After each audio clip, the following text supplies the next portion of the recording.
Call this meeting to order. Pledge allegiance. Pledge allegiance to the flag of the United States of America and to the republic for which it stands, one nation, under God, indivisible, with liberty and justice for all. All right, I'm going to take things a little bit out of order at the moment. Here. Oh, is he? Okay. Well, I guess we will not. Guest of honor can go right up front. His wife is here. Oh, well, they can have two chairs, yeah.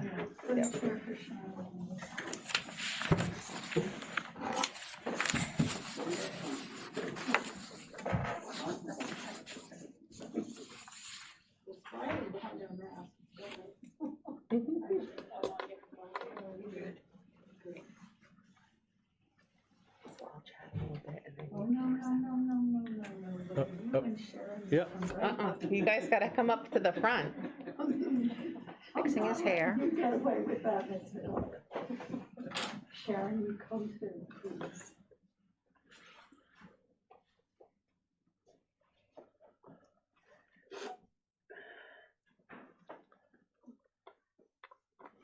Well, I guess we get a presentation tonight to award the Spirit of America Award to Mr. Lou Cook. And Julie's got some fun facts that she would like to read before the presentation is given. I have some fun facts. So, 39 years is the count for what the food pantry, and Lou, correct me if I'm wrong, but I did this based off a newspaper article, was 39 years it's been in existence. And how many years have you been involved? 20. Okay, you say 20. The records would reflect 23. Well, So you might be a little off. And all during that too, so one of my favorite stories was one of the first times that Lou really sat down and chatted. He's chatted with Abden, and apparently you used to teach everybody in town how to drive. yes. Not everybody. But apparently Abden was reasonably good at driving. I learned that. Yes, he was. And then I learned that there is still some, so all the teachers up at Madomic, and I think you're involved in this, Lou tells the best stories about things that happened up at Madomic. Maybe some closet issues up there of sharing some supplies that maybe should or should not have been shared, with some keys that exist or do not. But so I got a lot of insight into Lou's past and how much fun it must have been to work with Lou. But we're here to talk about the food pantry, and I have some fun facts that will put some things in perspective. So 39 years the food pantry's been in existence. I'm going to go with 23 years Lou's been involved, and he's served as the director since 2009, so 11 years of dealing with this. And in those 11 years, if you look back on all the reports that I could find and different things, and I don't know if you know this number, but you served well over 200,000 families. That's 200,000 families.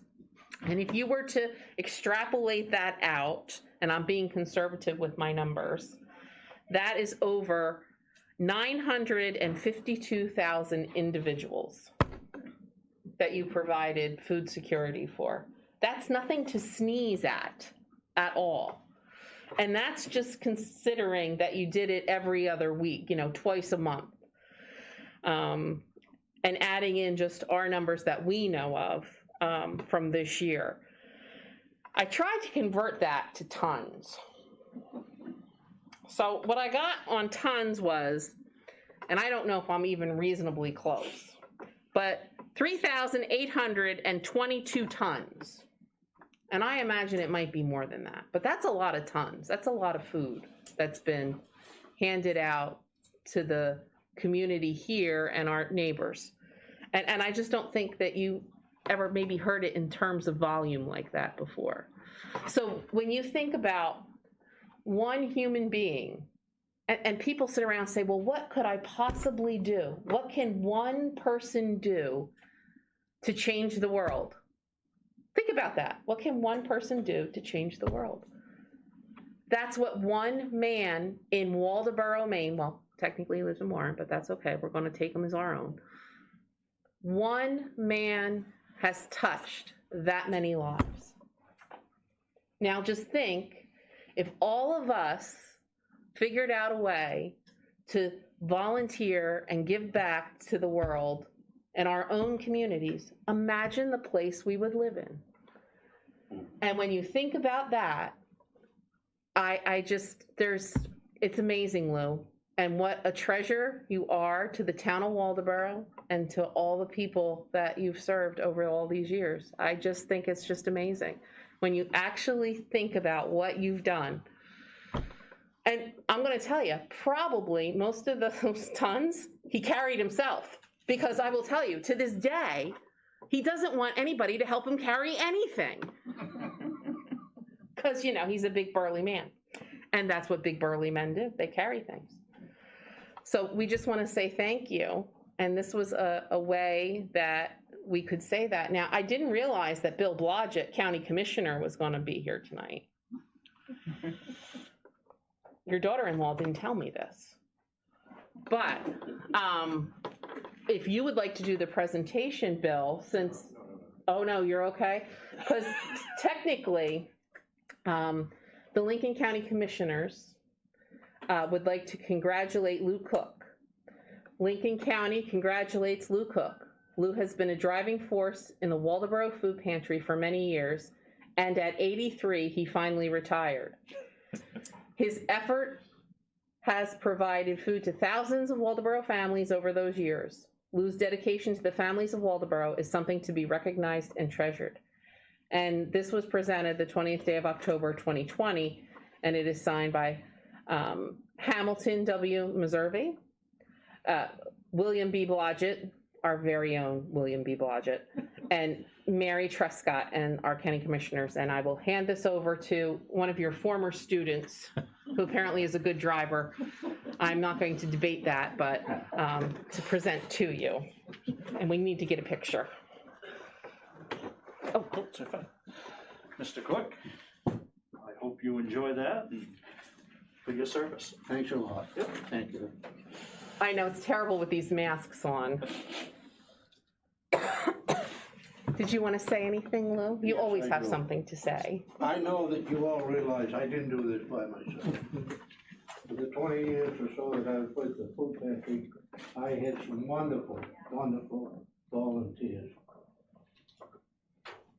I had a couple people who spent all the 20 or 23 years with me. And came and put in a great deal of effort. Now, in those 23 years, I don't know how many people volunteered at the food pantry, but I'm indebted to them.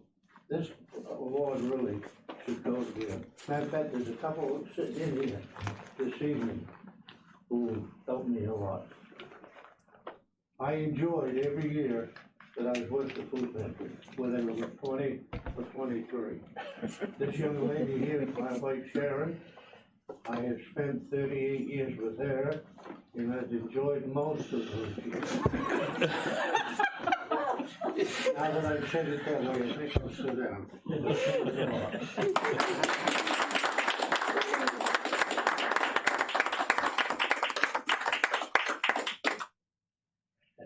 And the Spirit of America Award technically is supposed to go to a resident of the town. So we have adopted Lou as an honorary resident of our town because he's done so much for the people who live here and our surrounding communities. And it was a very easy choice for the select board this year. Very easy, very easy.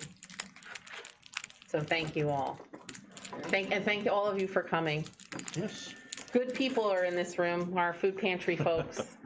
And Most people we've had in a while. but yeah, it is. Nice. It is, and they're lovely. And I did get a call from Ellie about the.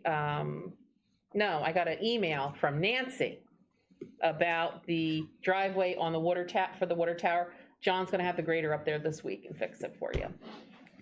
So not a problem. Cool. If you can't stay for the rest of the meeting, you're fine to go. If you want to stay, you're more than welcome. So you can do whatever you would like to do. We will not be hurt if you all have to exit. So Thank you. thank you, Lou. Thank you. It was a Thank you. pleasure. Thank you. I haven't had supper yet. Go have supper, Jeff. It's okay. I don't want to miss it. Oh, Bill, gosh, I didn't recognize you. That's what happened when you get 84. No, it's when you wear masks. It's when you wear masks. She said 83, but another week I'll be 84. Oh, my goodness. Thank you. I'm gonna give you. Thank you. Thank you. All the Goodbye, years- Mr. Blodgett. All the years we worked together. See you Thursday morning? Lou, I think the paper, I think you can chase Lou. I think you can catch him. You can catch him. Well, I don't know, because he's very speedy. Yeah, but he stops and chats. You did a terrible job. Good, good. He's the paparazzi. Yeah, it was very good. Really enjoyed your members.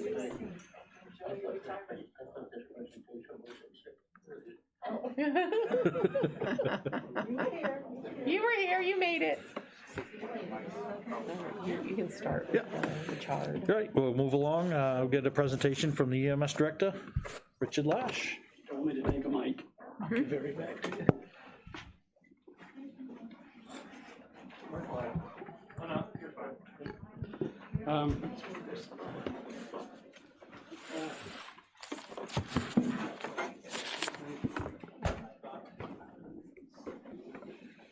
Just 2 or 3 extra things from when I met with you before. First of all, as Mike Polai has served as deputy director as long as I've been here as director, which will be 9 years this month. And he was here previous to me under Mike Monk as well. But I would just like to personally, he's on vacation this week, Deer hunting. I'd just like to personally, in front of the board here, thank him for his years of service. He's still gonna remain on as a full-time paramedic with the service, and we'll have some duties assigned, but is taking a break from his leadership role. And so I'd just like to say thank you to him. He's been a big help.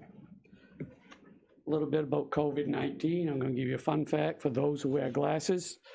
Shaving cream works good to keep steam off of them. Thank you. I'm a Barbasol man myself because it's cheap. It's the cheapest one at Walmart. But if you just take a little bit and wipe it on the inside of your lens, let it dry for 5 to 10 minutes, and then just wipe it off with a tissue. I use it every day. You won't fog up for the whole day.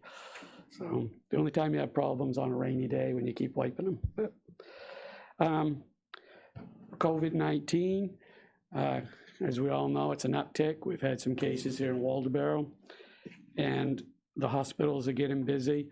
We're starting to see transfers. And one of the difficult things for us is any patient that we know or assumed they have flu-like symptoms, they may have COVID.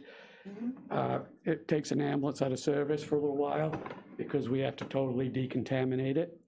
And we now have a machine that helps us do that. It's a battery operated, and it sprays the whole ambulance down. We let it dry, and then we just go in with a rag and wipe the residue off. And that's what most of the services are using now. But sometimes at the hospital, and because we never know, we get multiple calls, so we may get a call coming back from the hospital. So we try to clean them right there. So we have like an extra half an hour. Anything that's assumed, even possibly, might be COVID related, then we're tied up for longer than usual. So, and I say the hospitals are getting busy. Miles is haven't even in the ED to hold on to people longer because Main Med, Mid-Coast, and these areas that they have set aside for COVID getting filled up fast now. So it's getting more difficult to place people. My staff is doing a real good job. I've kind of gone into a different phase with them now. When we get dispatched for a call, they give us this code, a U21 code, which means they're either positive negative or they don't know. So I pretty much have everybody dressing up on every call now with eyewear, either a face shield or eyeglasses, an N95 mask, and a gown, and if we need it. But most importantly is the mask, because we wear gloves all the time anyway. But the mask and and eye protection, they're finding is two of the most important things.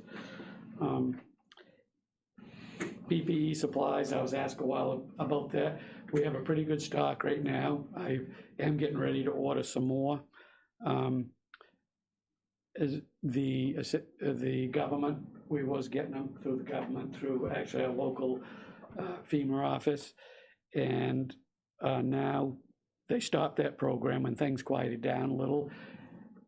It looks like they're going to be starting it back up again. I actually have 2 Zoom meetings on Thursday, so I'll have more information, one with the state and one with the Mid-Coast region. So I'll know a little bit more what's going on then, whether they're going to start offering stuff again or not. So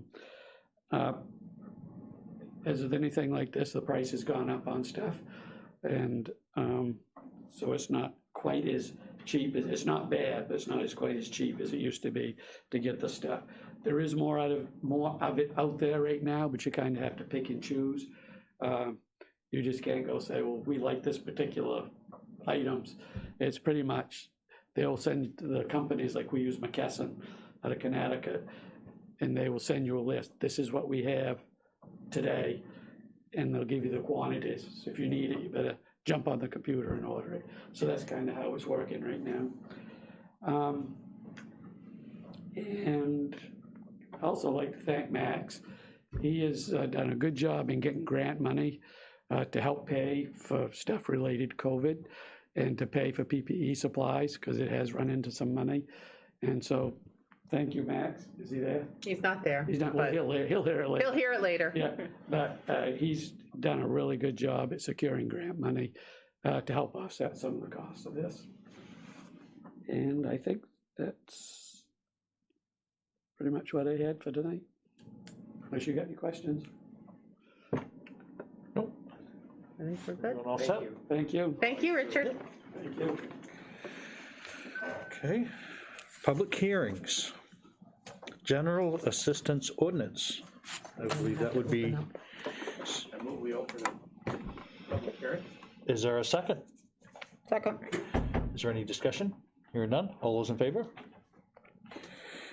And Daryl, I believe this would be you. Yes, it's time once again to update numbers. They update each year. And when it was sent out, it was noted that in August of 2020, they did change the model ordinance. So not only are we doing the numbers, but the model ordinance.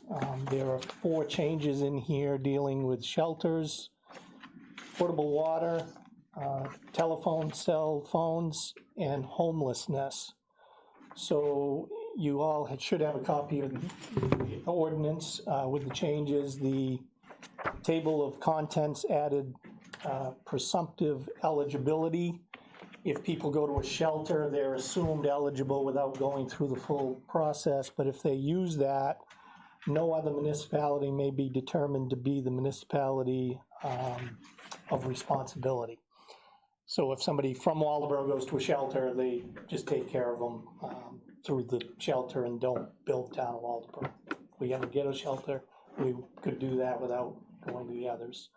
Under basic necessities, page 3, they added portable water as a basic necessity, and also basic telephone service where necessary for work-related reasons. So it used to be medical, they've added work-related now. Same thing under cell phones. They will allow a cell phone if it's deemed essential for work-related. Homelessness, they added a definition that hasn't been in there previously.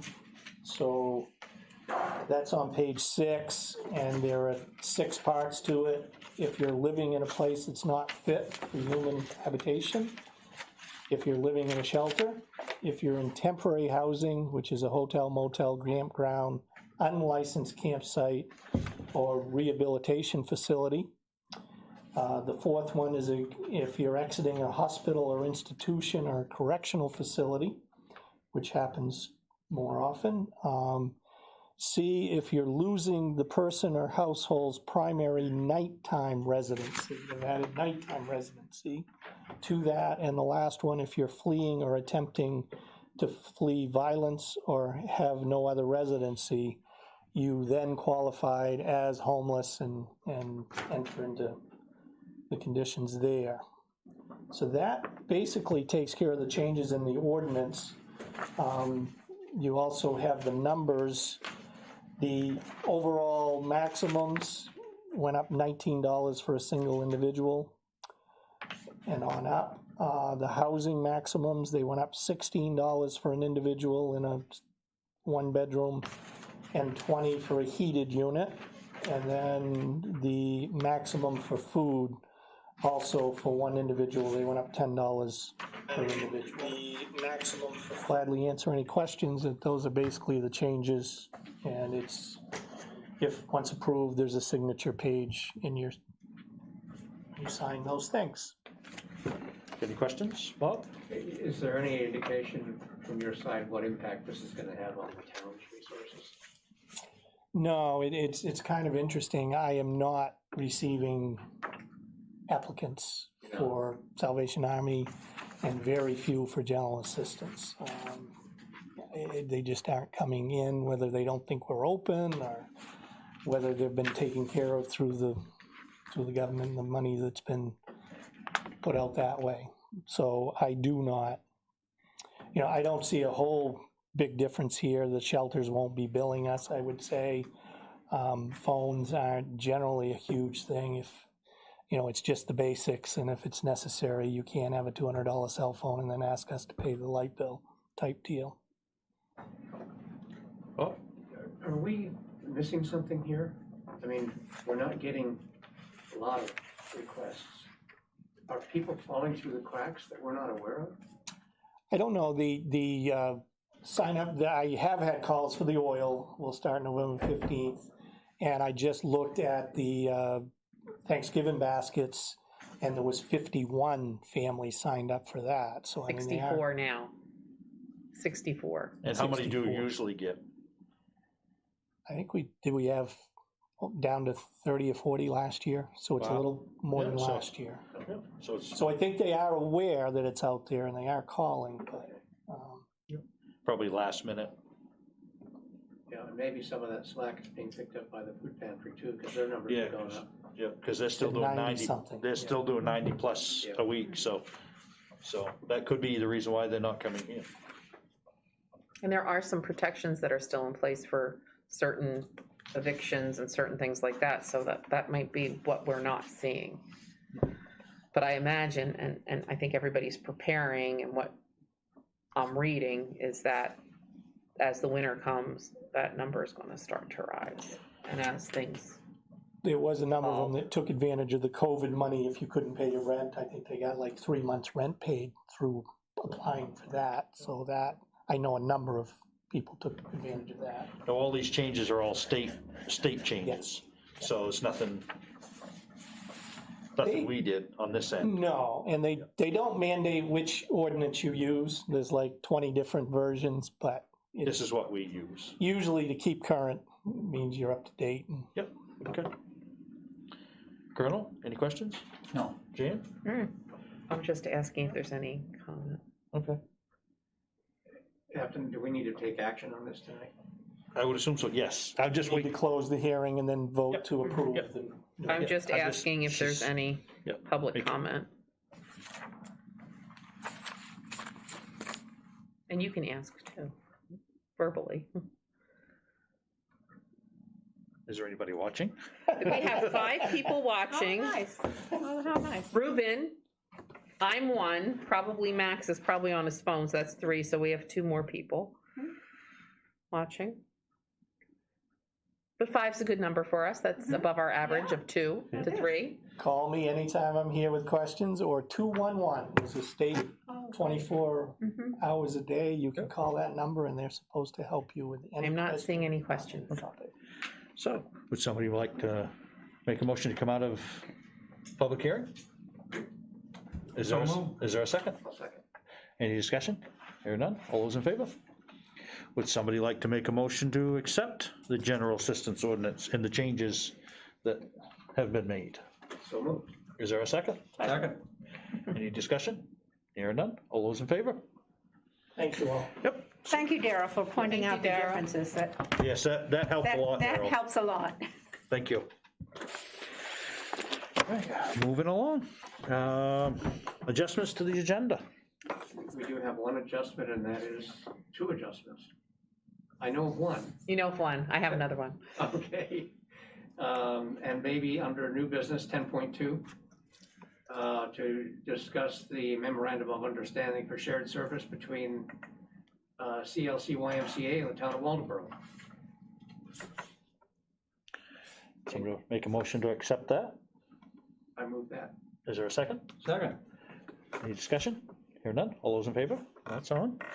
And the what's second item is, I was handed this, it's warrant number 23, that Peg and, it was sent out to all of you, but Payables or warrant, isn't it? it's $213,383.99, if you guys would not mind adding that to be signed this evening. So that can go onto the consent calendar? Yes, And I think most of that is the soil, is the cap on the transfer station. A lot of correct, that. correct. Would somebody like to make a motion to add that? So moved. Is there a second? Second. Any discussion? Hear none? All those in favor? Moving right along, citizens' comments. And nobody's making comments on that? Nobody has commented anything about the general assistance. Public comment.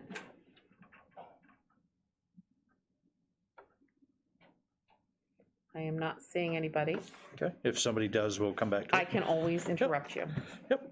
Select board comments. Bob, do you have any? I don't have any. Wow. Yeah, wow. Colonel? He'll think of one. don't have anything. Jan? Well- You've got, I'll say something. It was really nice to see so many people here tonight, and I think that was the biggest group we've had so far. And how nice is that? I wish they'd stayed and listened to Richard, because those are the kinds of things, as we have people give their reports, that are important for the townspeople to know. And we had people the last couple of meetings, we've had people here. And I think the communication is really good, and it's good to hear all sides. I know I went to the transfer station Saturday, and my 15-minute time at the transfer station took about an hour, because people talk, but that's good. That's good. And I wish more would come here and hear some of the facts, so we wouldn't have to repeat a lot. But anyway, I'm always pleased to have people come, whether I agree, disagree, it doesn't really matter. It's really good that people come and express their opinions on any issue. So, that's all. I do have something.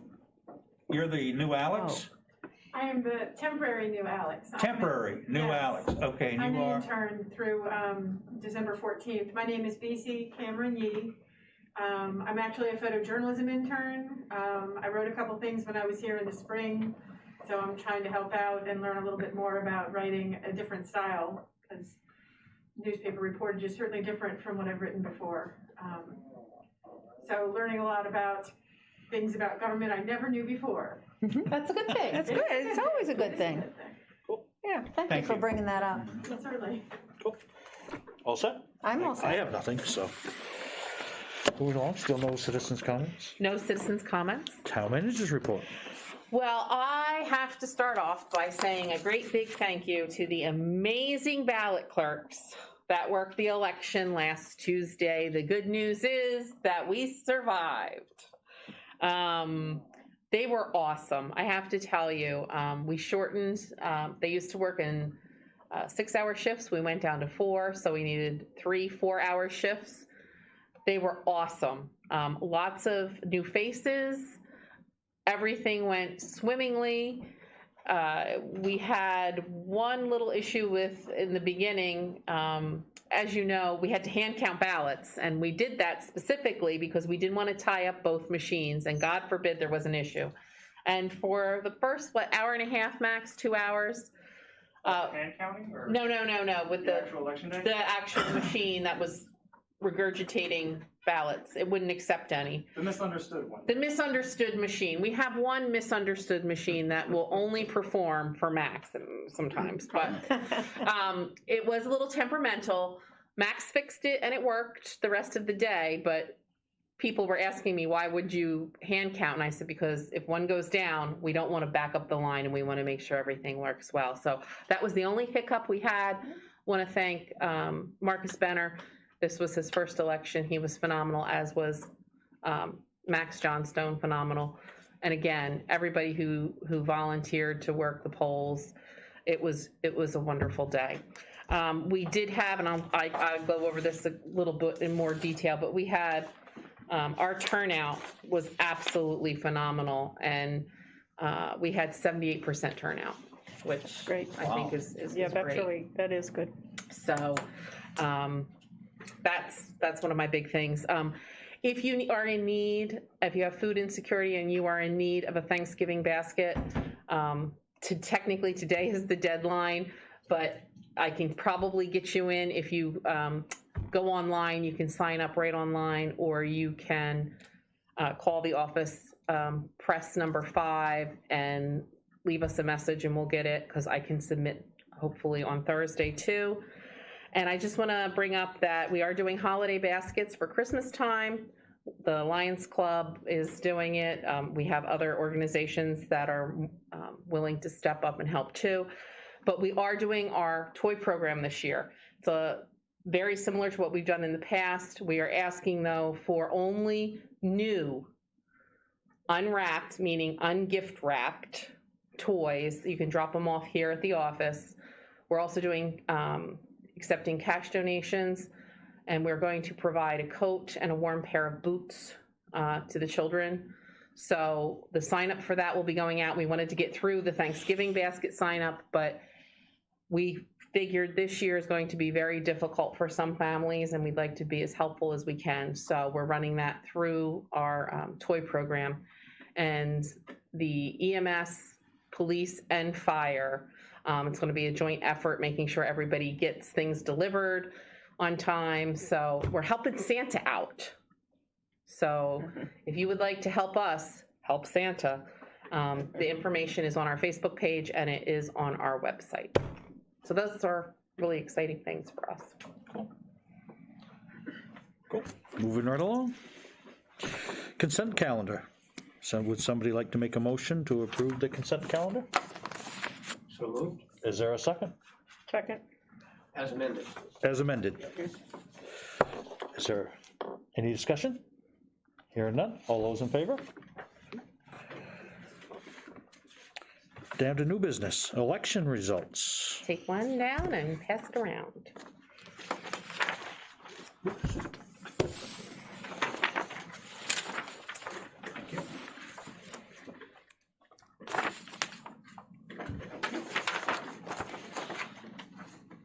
So I'd like to share with you all the election results.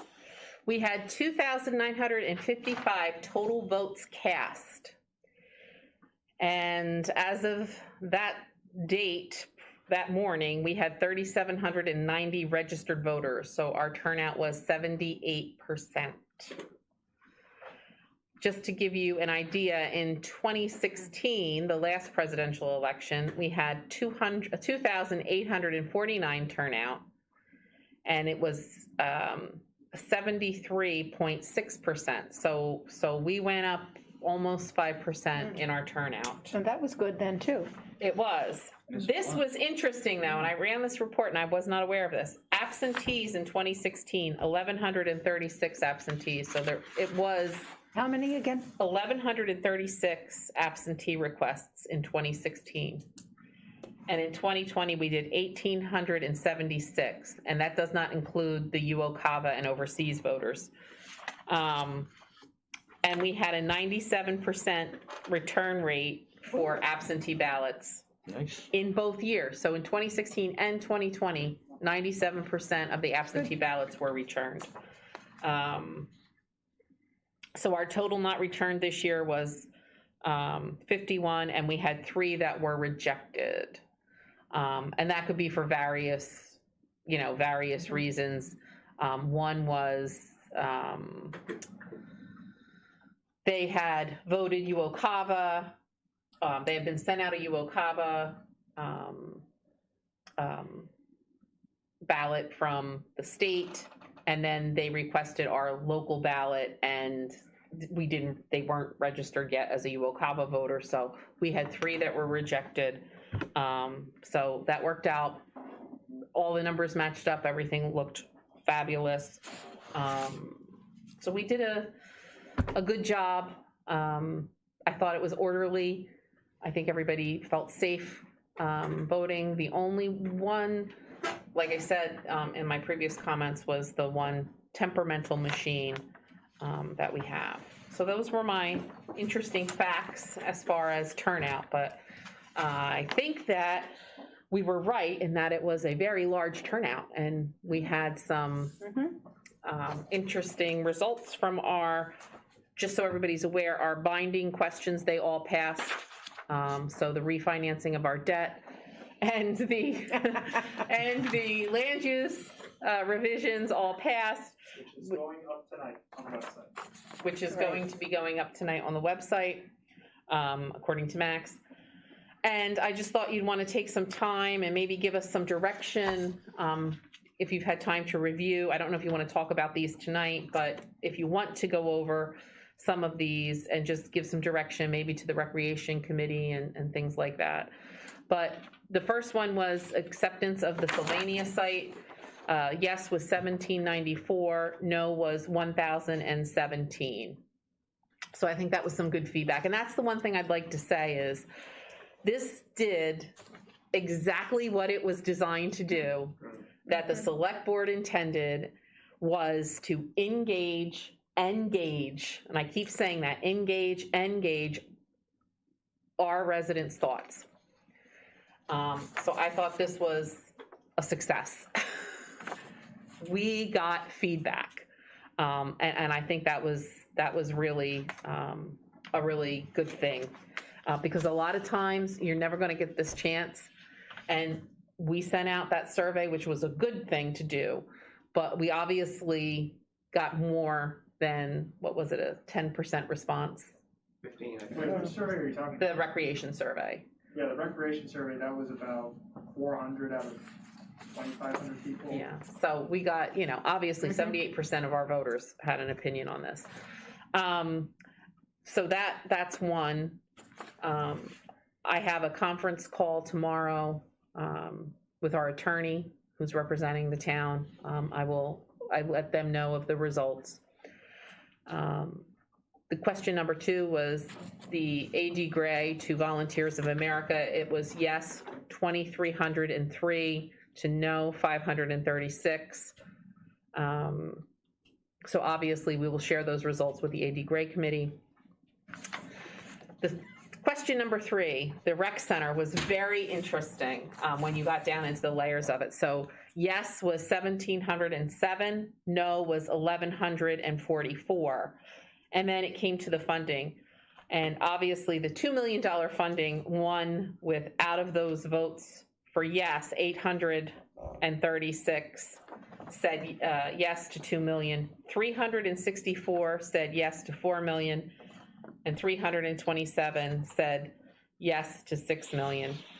In those results, a couple of them were no, people who said no, but they wanted to have an amount, it looked like, from the ballot. So if they said no on question 3, but on the sub-question put 2 million, that counted as a 2 million vote. And some people didn't put any amount.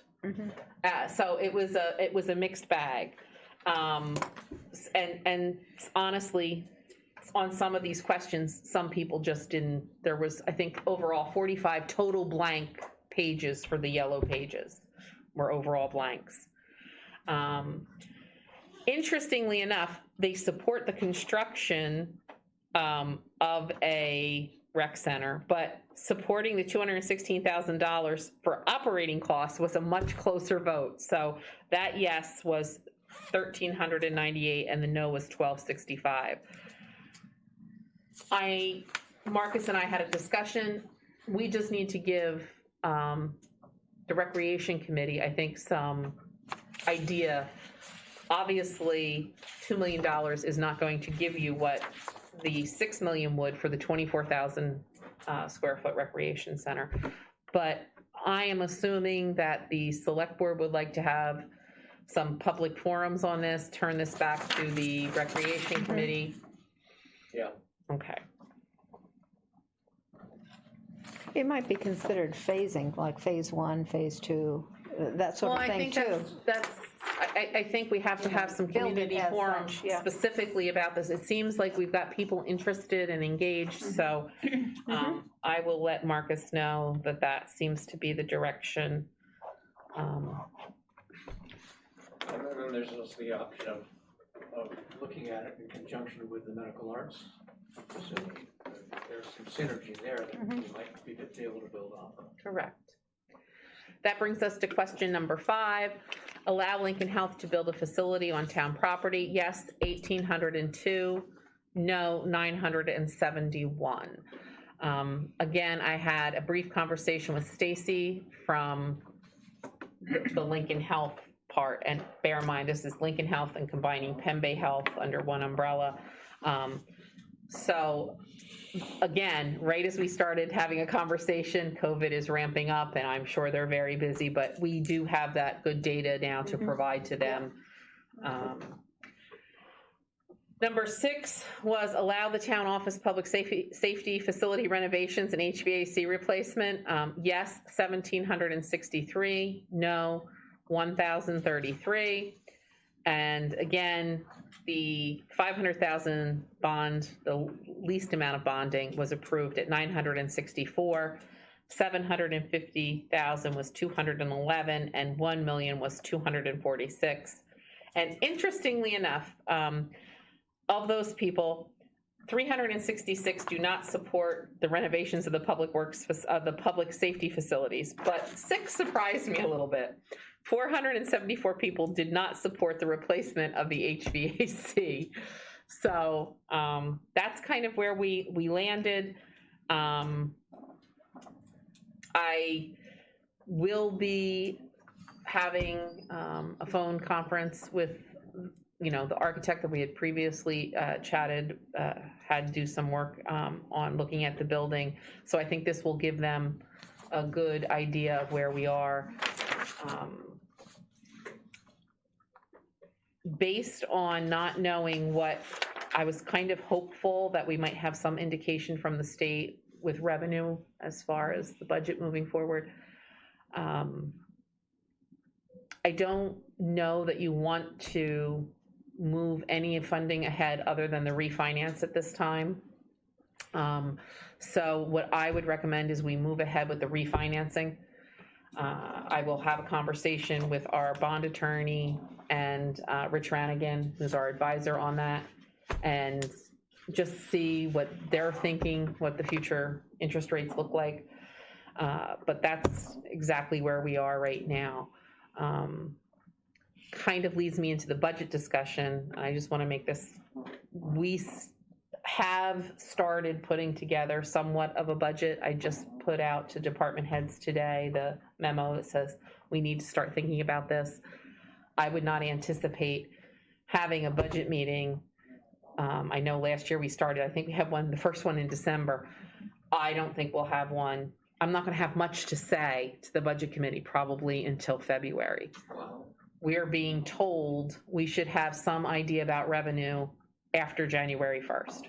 So it might be the end of January, beginning of February, but it's certainly not going to be December. I have, as Richard alluded to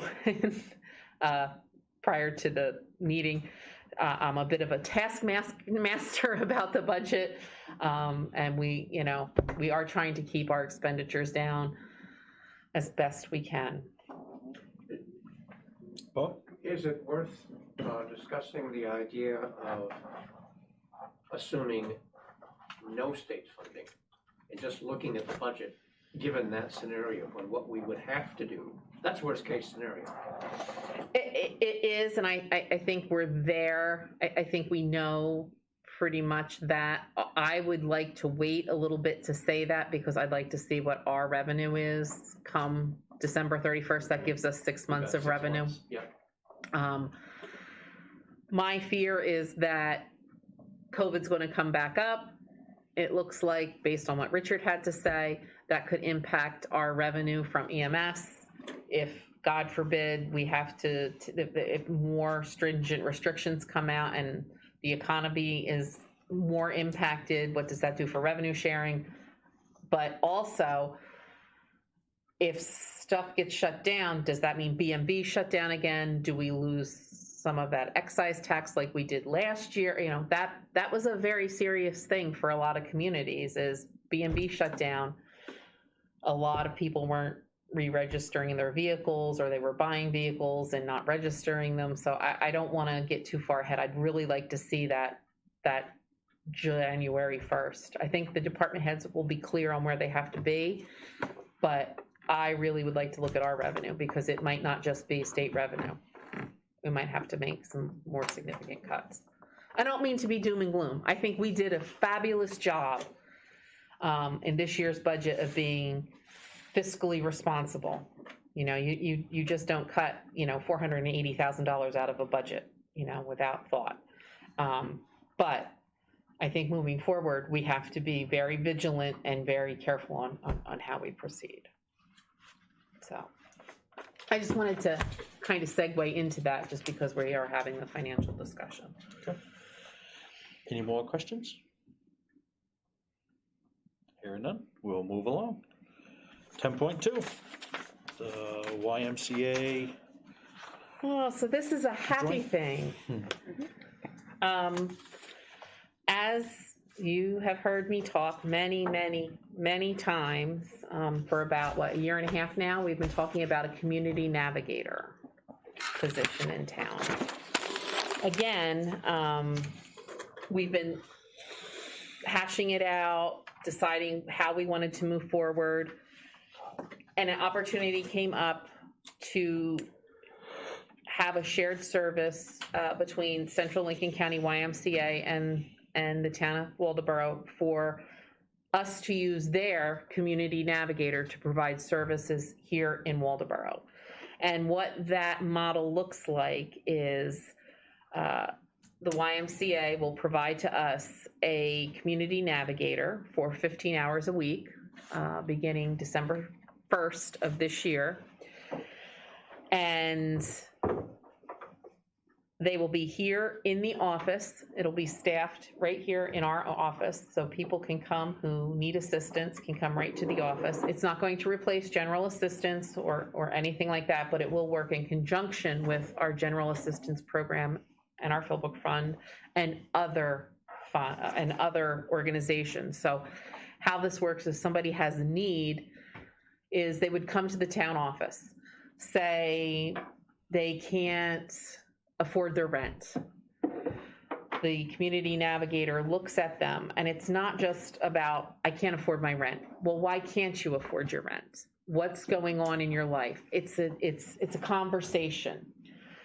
So they spend between a half an hour up to maybe an hour, hour and a half in their initial meeting, having a conversation with the navigator, filling out paperwork, and we try to figure out, the navigator is going to try to figure out, how do we help these people? So maybe the rent one wasn't as good of an answer, because that could happen during COVID, and there's lots of reasons for that. But somebody can't afford to make their mortgage payment. Why? Well, you might find out that they had a 14% mortgage and they've never refinanced it. They don't know how to go about that. So the navigator can then direct people to where that resource that they might need. Or even with the rent, making people aware of what other resources are out there, not just town resources, because a lot of times our town resources are limited, but state resources, other funding organizations, nonprofit organizations that can help. So these are the types of things that are going to be developed. If a person has food insecurity, substance abuse issues, mental health issues. They may not know where to go. How do I get those services? This person isn't going to be able to provide those services, but it's going to be able to provide the directions to get to those services and to help people find the right service for their needs. So what that turns out to be is for them providing the service, we will be paying $1,632 per month. And I should note too that this is not in our budget, but it is also not going to affect our taxpayers. We are going to use money that was left in 3 different trust funds, and we've talked about this for the last year. We had 3 trusts that were for deserving widows was one, another one for widows, and one for orphans. And these were trust funds that existed. Some of them are well over 100 years old, and I think one was around 70 years old. And some of the language that was in them, BC, was extremely interesting. Very interesting.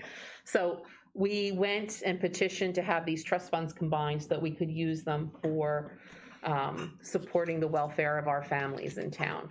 So that $1,632, especially to start, we'll take that out of the trust fund. And as the program tracks its success, I'm sure we are going to be applying for grant funding for this program, and also for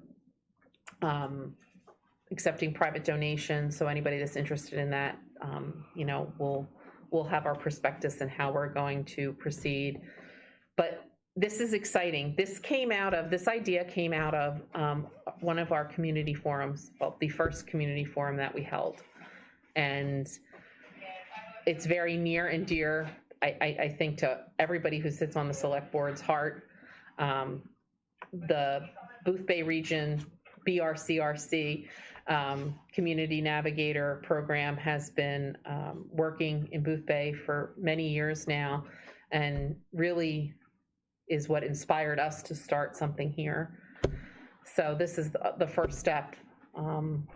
So 15 hours a week, it may not be enough, or we may grow, but it gives us a way to start our program. And I just have to say,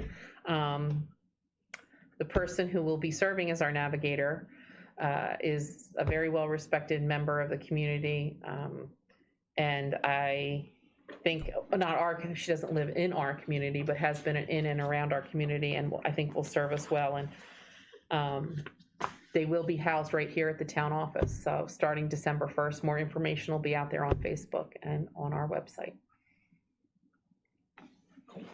Kind of exciting. Any questions? I think it's great.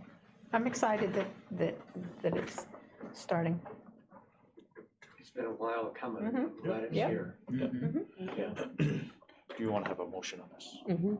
Would somebody like to make a motion to accept this contract? So I move we accept the contract subject to the amendment we talked about regarding who the employer of the individual is. It would be the Y as opposed to the town. Just to clarify the issue of employment. That's my motion. So, Is there a second? Second. Any discussion? Hearing none, all those in favor?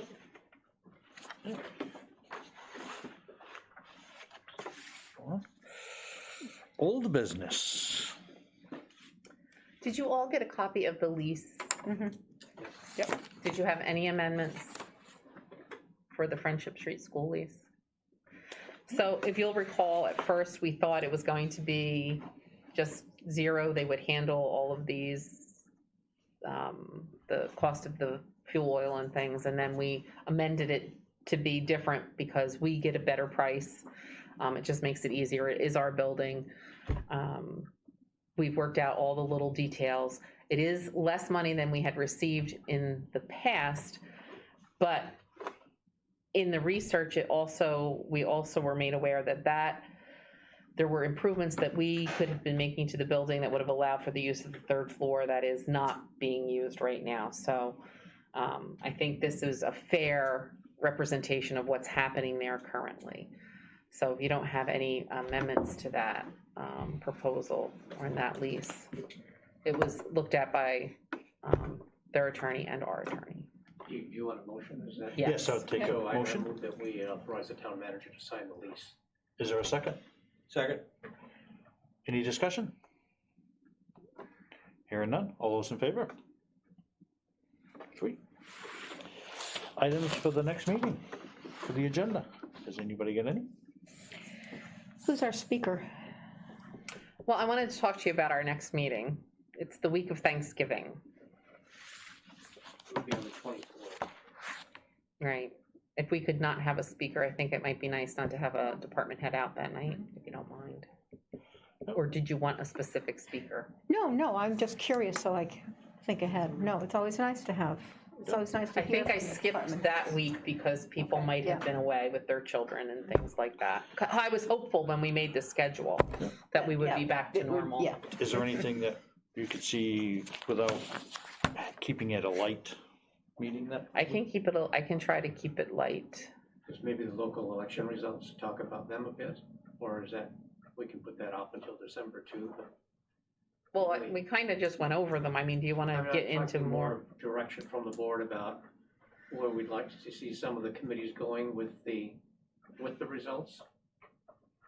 Yeah, well, I think, I think I'm clear on where we want recreation to really look at it. Right. I guess you'd want to talk about 80 Gray maybe and Will there be Sylvania by something then, Maybe on Sylvania by then, potentially. so we could reserve a spot for that if we need to. Okay, And the bonding, an update on that perhaps? Yes. we can, but I will tell you, it'll be an update. We won't be ready to Right. do No, no. anything by then. So it would just be an update. And honestly, if it's very late and we can, we might I would just leave it open that we could cancel Yeah. based on that. If we don't have a lot of stuff, there's If you no don't have sense a in lot of having a things. meeting unless we have to. And I just want to remind everybody, tomorrow is Veterans Day. The office is closed, and so is the transfer station. But please remember to say thank you to a veteran for their service. And there is a ceremony Yeah, at at the the Waldeboro Historical Societies. At 11 o'clock. Is it 11? Yeah. Cool. Would somebody like to make a motion to adjourn? So move. Is there a second? Okay. All those in favor?